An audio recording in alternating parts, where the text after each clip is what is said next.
order of business will be to approve the minutes from our last meeting. Those were emailed to you. I will entertain a motion when you're ready.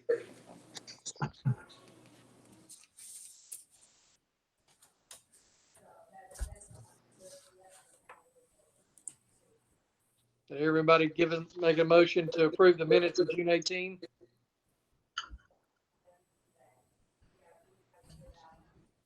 I wasn't there, but I read the minutes. I make a motion to approve the minutes. All right, we have a motion. We have a second. Anyone do a second? I'll second. Okay, wonderful. Thanks, Sarah. All right, all in favor, say aye. Aye. And any opposed? All right, thank you. All right, we'll move into the first item agenda, the public hearing to consider the request for a variance to the zoning ordinance section 118-427B to reduce the required front yard setback for a fence for lot 1, City Block 54, in the Cardinal Street subdivision, Phase 2, located at 1717 Cardinal Street. Request has been submitted by Mike Lieber. All right, can everybody see my screen? You know, we can see my PowerPoint presentation? Yes, ma'am. All right, perfect. All right, thank you, Chair. As you stated, this request is for property located at 1717 Cardinal Street. The request is to reduce the required front yard setback for a fence at Cardinal Street. The subject property is situated in the Cardinal Street subdivision, Phase 2, and is developed as a mini warehouse facility that was constructed in 1984. The zoning ordinance does state that no fence shall be constructed no closer than 12 feet from back of curb or property line, whichever is greater. And this requirement applies to all property within the city limits of Nacogdoches. The intent of the ordinance is to maintain a clear view for streets and driveways in order to make sure that there's no obstructions as far as a driver's view. And so really the requirement is a safety issue, and it's primarily more important when you have street intersections and a scenario where maybe you have fencing located on both property lines that front the street on a corner lot. The applicant is proposing to construct a chain link fence along Cardinal Street to provide additional security for the development. It's requesting a variance setback for the fence to set it instead of 12 feet from back of curb, 3 feet from back of street curb. There will be no driveways or gates allowed in the fence section along Cardinal Street, and the property will share access Cardinal Street from the storage facility to the south, which is also owned by the applicant. So if you see in the corner of your screen, this property is actually part of a larger multi-parcel self-storage facility. And so currently 1770 Cardinal Street takes access directly to Cardinal Street. With the addition of the security fencing, the applicant will be building a driveway from 1711 Cardinal Street, which is a newly constructed and permitted storage facility, to the 1717 Cardinal Street, which is actually a safer condition because it removes an additional driveway from Cardinal Street and improves the overall access and function of the existing street. The property is zoned B2 general business, as well as the properties to the north, south, and west. This property did receive approval of a specific use permit for a self-storage facility about a month ago, and the surrounding properties are also developed with commercial uses, with the exception of property to the east on the other side of Cardinal Street, which is developed and zoned for multifamily purposes. As stated, this property was developed back in 1984 prior to the adoption of the requirement for the 12-foot fence setback from the back of curb. Cardinal Street is also an older local street that was constructed prior to the adoption of our current street design standards. This section of Cardinal Street is actually about 27 feet curb to curb as far as pavement, with about 28 feet of right-of-way. Current standards require local streets of this type to be constructed with 28 feet of pavement and 50 feet of right-of-way.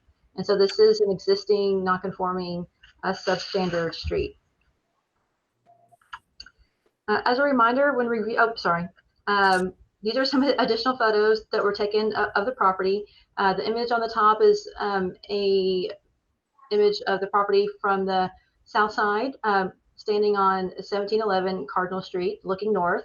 And then the image on the bottom is a street view. And so you can see there's already an existing fence on the north and south side. And so the applicant plans on taking the fence on the north side and then bringing it over and connecting it to that southern property line.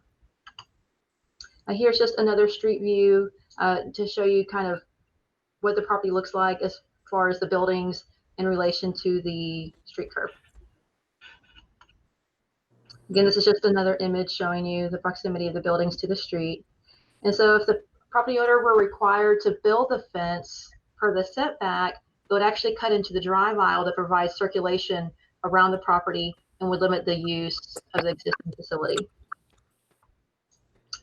As a reminder, when reviewing an application for a variance, the applicant must demonstrate to the satisfaction of the board that the request is in the best interest of the community and carries out the spirit and intent of the zoning ordinance and meets the following criteria.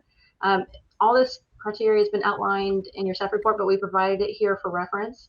Staff does find that a hardship exists due to the unique circumstances of the property, which were not created by the applicant. And while there are other streets in Nacogdoches that don't conform to our current street design standards, the pavement to ratio, the pavement to right-of-way ratio of Cardinal Street is unique to the area and is not a common occurrence for other streets in Nacogdoches. And so in that regard, staff does recommend approval of the request with the condition that the fence is chain link in material and that there is no driveway access for the section of fence that's parallel to Cardinal Street. Staff did send out 14 notices to property owners within the 200-foot buffer requirement, and we didn't receive any kind of contacts either for or against or with any kind of general questions regarding the request. And that concludes staff's presentation. So I will stop sharing my screen and open it up for questions. Okay, does Mike want to comment? Mike, would you like to comment? Well, I would just like to say that I need this fence to for security purposes for the storage building, and I need to have the fence for that 3 foot back behind the curb so that I'll have enough room to get a car circling around the old units. And I don't know if you've seen there's a fence across the street on Cardinal Street as you make the bend up for those apartments, and there's a fence running up and down Cardinal Street, which is about 2 feet from behind the curb. Now they do have an entrance, and both the entrances are different than that. But where there's not a fence, where there's not a gate, you've already approved. I guess you've approved. I don't know for the other apartment complex to have a fence all up and down there. So that's why I thought it was not an unreasonable request. Okay, any questions of Elena or Mike? And how tall is the fence going to be, Mike, along that section? I think it'll be, I think it's 6 foot fence. Okay. Mike, I'm assuming it's chain link as well, like the rest of it? Just like the rest of those fence, yes. Okay. Are there any other questions of Mike or Elena?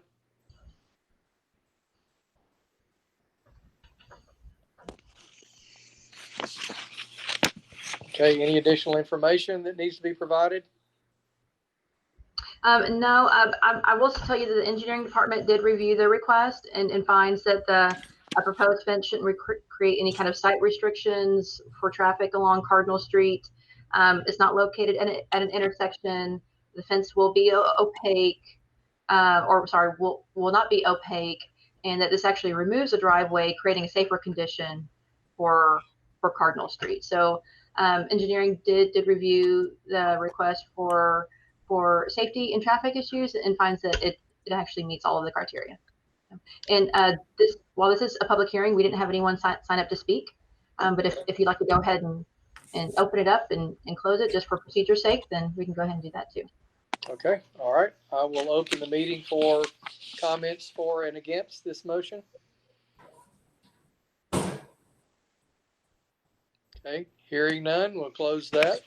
I will entertain a motion. Would someone like to make a motion toward this? I make a motion that we go with the staff recommendation with the condition that the fence is constructed of chain link material, allowing visibility through the fence, and no driveways or gates allowed in the fence section parallel to Cardinal Street as the staff has recommended.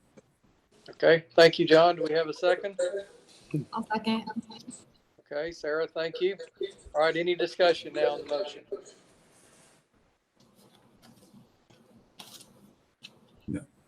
Okay, no discussion at all. I'll entertain a vote now. All those in favor say aye. Aye. Any opposed? All right, the motion carries. Thank you, Mike.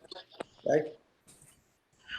All right, second item is a public hearing to consider the request for a variance to the zoning ordinance section 118-466 to reduce the required number of off-street parking spaces for a tract of land being a portion of lot 1 and 2, block 3, city block 53 of the Cleaver subdivision recorded in volume 1839, page 109 of the deed records of Nacogdoches County. Property ID 28130 located at 1208 South Shawnee Street. Request has been submitted by Betty Jacobs. All right. Elena? Thank you, Mr. Poole. Can everyone see my screen, see my presentation? Yeah. Okay, perfect. All right. As you stated, that this request is a variance to reduce the required number of off-street parking spaces for property located at 1208 Shawnee Street. The property is situated in the Cleaver subdivision and is the site of a beauty parlor, which was constructed in 2003. The zoning ordinance states that if any building, improvement, or use is expanded, then the provisions of parking and loading shall be provided for the portion of land use or building that has been added. And this requirement applies to all development within the city limits of the city of Nacogdoches. The purpose of the required parking spaces is to provide enough on-site parking to accommodate the majority of traffic generated by the range of uses which might locate at the site over time. The existing beauty parlor has been owned and operated by Miss Betty Jacobs since 2003. Ms. Jacobs also uses the building to store and make floral arrangements, and she plans to place a new commercial building on the western portion of the property behind the beauty parlor to help her expand this portion of her business. She states that the new building will be used for creating floral arrangements and consulting customers by appointment only, but that there will be no retail or display or general sales area. And that additionally, while she's operating the florist shop, the beauty parlor will be closed, so there should be no additional pedestrian or vehicular traffic created by the addition. The subject property is on B1 local business, as are properties to the north and south. There's also R3 two-family located surrounding the property to the north, south, and west. And then there's a couple of properties, one adjacent to the property to the south, that received a specific use permit for a manufactured home facility a number of years ago. The zoning ordinance requires, so the zoning ordinance requires the same parking calculations for a beauty parlor as it does for a floor shop. That's one parking space per 250 square feet. With the existing beauty parlor, the required number of parking spaces is 3 in total. With the proposed floor shop, there would be a total of 4 parking spaces required. There's 6 parking spaces on the property today. So in total, with the existing plus the addition, you would be looking at 7 spaces total, which is just one above what's there existing today. The property does have some topography issues. It does slope from the northeast corner to the south west corner with about a 4-foot variation in grade. There's also a 20-foot concrete channel that straddles the property line about 10 feet on each side, which also encumbers a portion of the property and limits the developability of the lot. The drainage channel does extend the entire length of the property line, and there's also a grouping of existing mature trees in the southwest corner of the property that creates kind of a natural buffer between the commercial development and the properties next door that are zoned R3 two-family. Again, as a reminder, the criteria for reviewing and approving a variance request is outlined on your screen. The applicant must demonstrate to the board that the request is in the interest of the community and meets the spirit and intent of the ordinance. Staff finds that there does exist a hardship on the property and a unique circumstance that's not created by the applicant. Oh, sorry. The site is relatively small for commercial development, and the topography coupled with the drainage channel does create a unique circumstance. In order to place the new structure on the property, it does need to be located on the western portion. And staff finds that because of the conditions that we're placing on the request, that the beauty parlor will be closed while the flower shop is open. Again, it shouldn't create any additional traffic. It shouldn't increase the intensity of the actual use. There's no additional signage that's proposed or outdoor lighting or any other site improvements. And so in that regard, staff does recommend approval with the conditions that are outlined in the staff report. We did send out 19 notices to the property owners within the 200-foot buffer area. We did receive a couple of contacts. One contact was the property owner to the north. They just had kind of general questions about the request. Another contact was from a property owner that's 2 lots to the west, and she did actually request to sign up to speak tonight, so you'll hear from her in just a minute. And she also just had general questions about the proposal, if the improvements were going to be on Ms. Jacobs' property versus the property next door. So we were able to provide some points of clarification. Ms. Betty Jacobs has also contacted the property owners in the area, spoke to them about the request, and has told staff that they do support the request, in addition to the second item that you're going to hear in just a few minutes. So with that, that concludes staff's presentation. I will exit my screen, and I can bring it back up if the board would like to reference any of the images or site photos or exhibit during our discussion. But Ms. Betty's in the room with me if you have any questions for her. And then if not, I'll open it up for questions. Okay. Ms. Jacobs, would you like to speak? No. No. She wants you to know that she's available for questions. Okay. All right. Are there any questions of Elena or Ms. Jacobs? How will we know that? The owner says she's going to keep the beauty shop closed while the floral shop is operation. How do we know that for sure? So Miss Betty is the sole proprietor of the flower shop and the beauty parlor. She doesn't have any other staff on site. So when she's doing flowers, there's no one to do hair in her hair salon. The condition will run with approval of the variance that'll actually get recorded at the county. So it'll be something that's enforceable if over time we do find that perhaps Miss Betty hires more staff. She is opening these facilities at the same time. That's something that we'll be able to enforce through this provision that's placed as a condition on the approval. Okay. Okay. That was going to be my question too, is how would that be enforceable? I mean, to me, from the business owner's perspective, having that condition is, stifles any future growth. If she decides she wants an assistant, to do flowers while she's doing hair, that to me, it's pretty restrictive condition, but also from city perspective, how is it enforceable to know which building she's in or not, So that was going to be my comment. Yeah, no, that is a great question. So part of this variance process is the applicant submits a site plan exhibit, and that site plan gets approved as part of the variance request. And then any kind of conditions also gets approved as part of that request, kind of like a specific use permit or a planned development district where city council may impose conditions or restrictions on a approved zoning that's adopted by ordinance.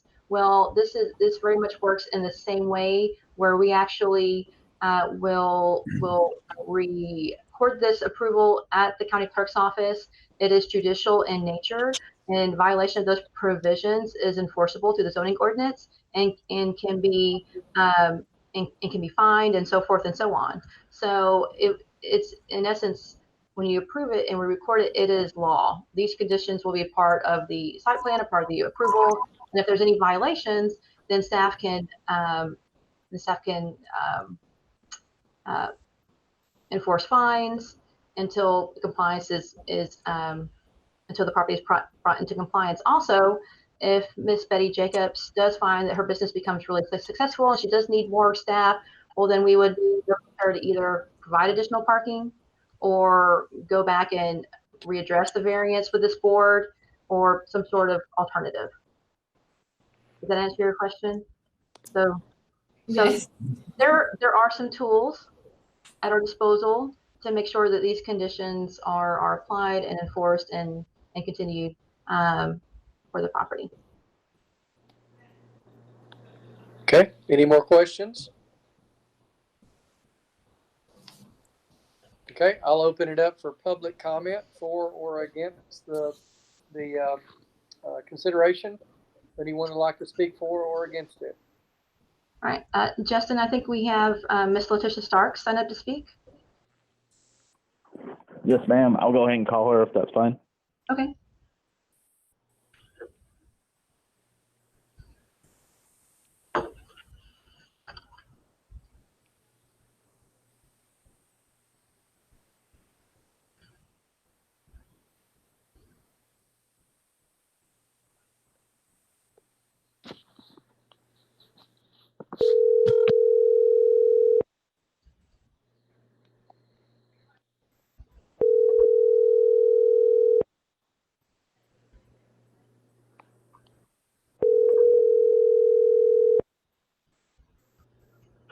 Mute my phone. Hello. Hello. Hello. Hi, Miss Starks. This is Elena Chafin with the City of Nacogdoches Planning Department. Well, nice to hear your voice. Nice to hear you. You are live with the City of Nacogdoches Zoning Board of Adjustment, and we have called you in to speak on Miss Betty Jacobs' item. Yes. And as Do far as you want to state your name and address just briefly before you start? yes, my name is Letitia Starks, and my address is 12,700 Stafford Road, apartment 1213, Stafford, Texas 77477.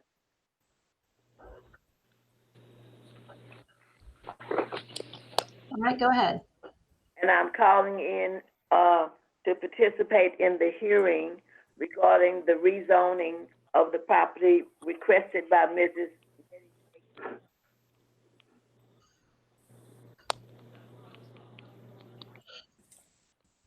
Are you there?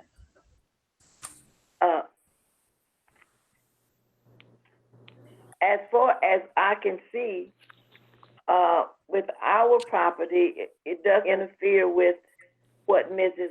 Jacobs is asking to do.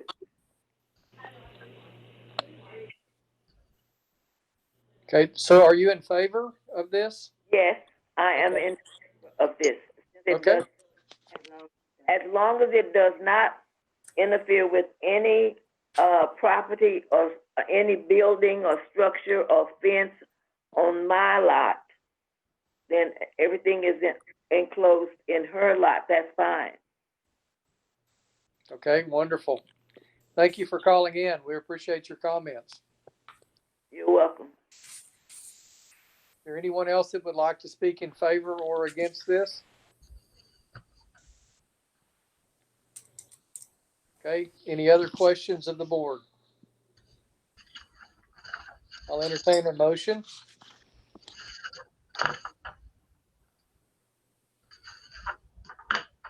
Anyone like to make a motion for or against? Make a motion, we go with a staff recommendation to approve this variance due to the special condition of the property that's resulted in a hardship. And I think it needs to make sure it has a condition of a requirement that a beauty parlor will be closed while the florist shop is open. Okay, all right, we have a motion of John. Do we have a second? I'll second. Okay, George, thank you. Any discussion?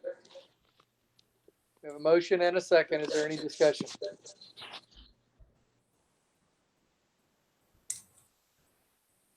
Okay, hearing no discussion, I'll entertain a vote. Those in favor of the motion, say aye. Aye. Anyone opposed to the motion? All right, the motion carries. Thank you. All right, the third public hearing, I believe, is on the same property.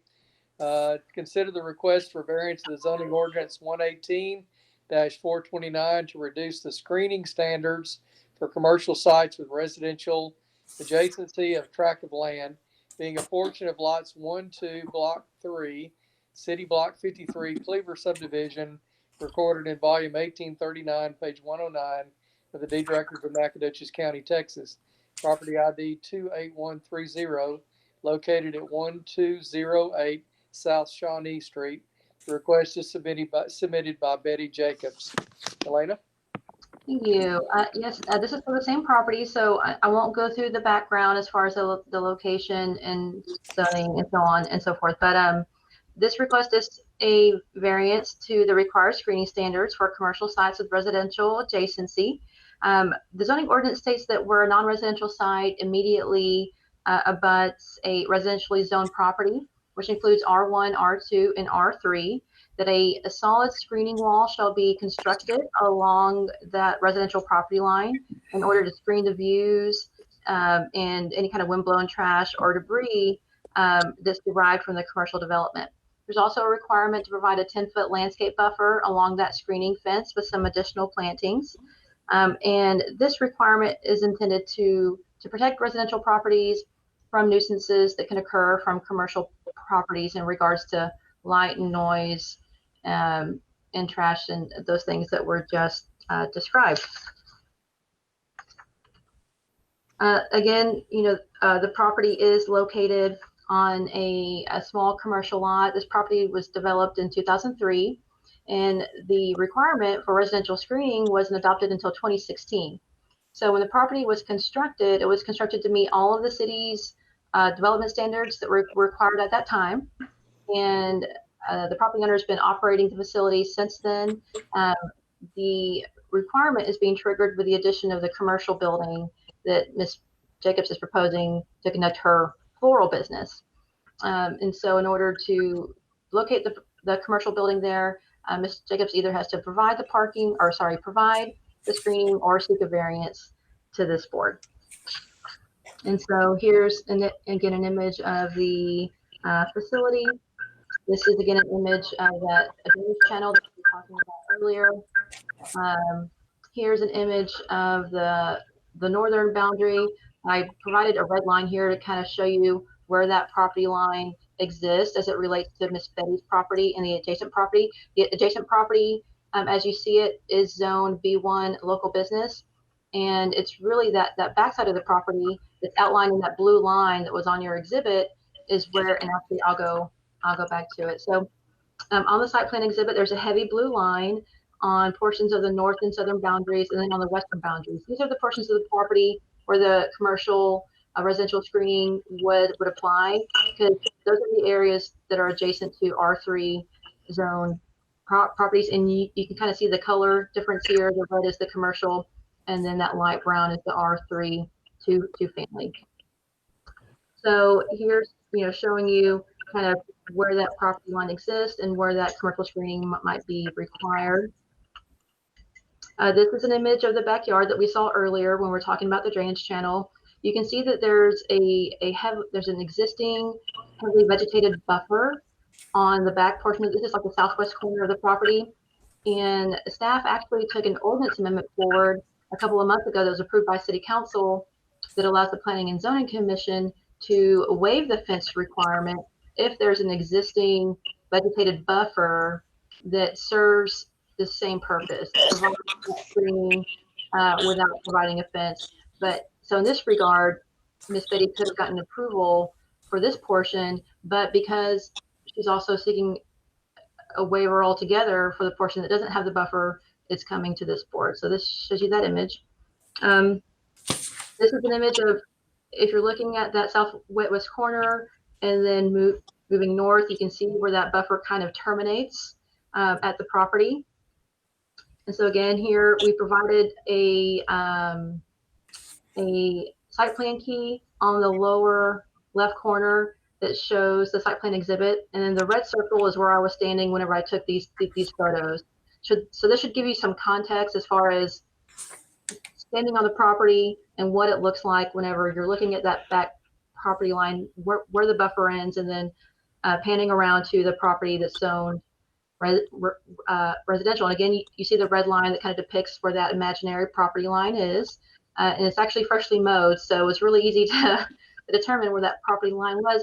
But you can see that on a portion of the property is very heavily vegetated. There's already a natural buffer, but on the remainder, there's no screening, there's no fence, there's no landscaping. Again, the site's been here since 2003, but with the addition, it's kicking in the screening requirements. Again, here's another image looking north, standing in the middle of that backyard of the property.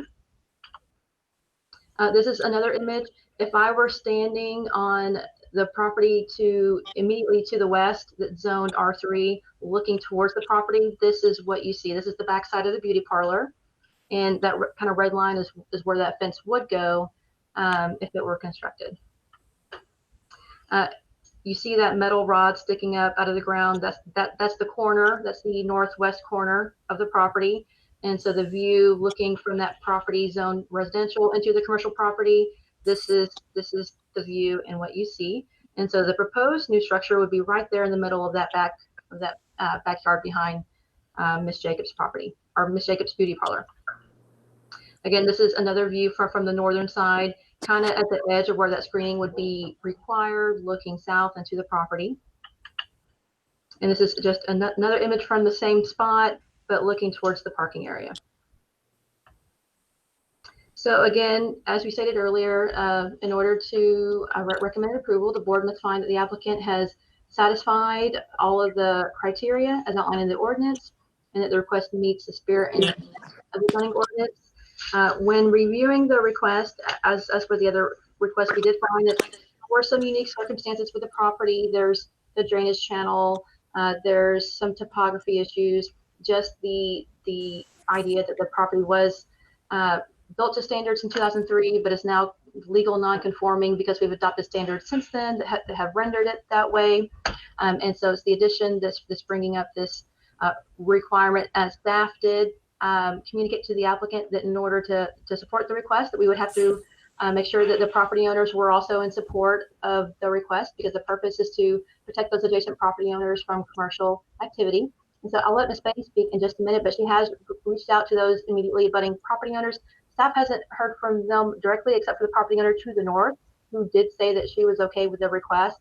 And Ms. Beatty said that she has spoken directly with the other ones, and that they also supported the variance to the screening requirement. But because of all those circumstances, because of the unique physical condition of the property, the grandfathered status, the support from the neighboring property owners, and the condition that the beauty parlor will be closed while the floor shop is in operation, staff does support the request. Again, we notified the same property owners. You heard from Ms. Letitia Starks, who spoke at the last item, and that does conclude staff's presentation. And again, Ms. Betty Jacobs is here. If you have any questions, if you'd like to hear from her as far as those contacts that she made with the property owners, she's also available. Okay, thank you, Elena.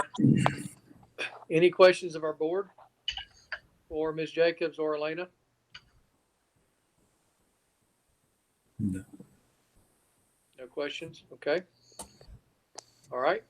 Entertain a motion for or against this consideration.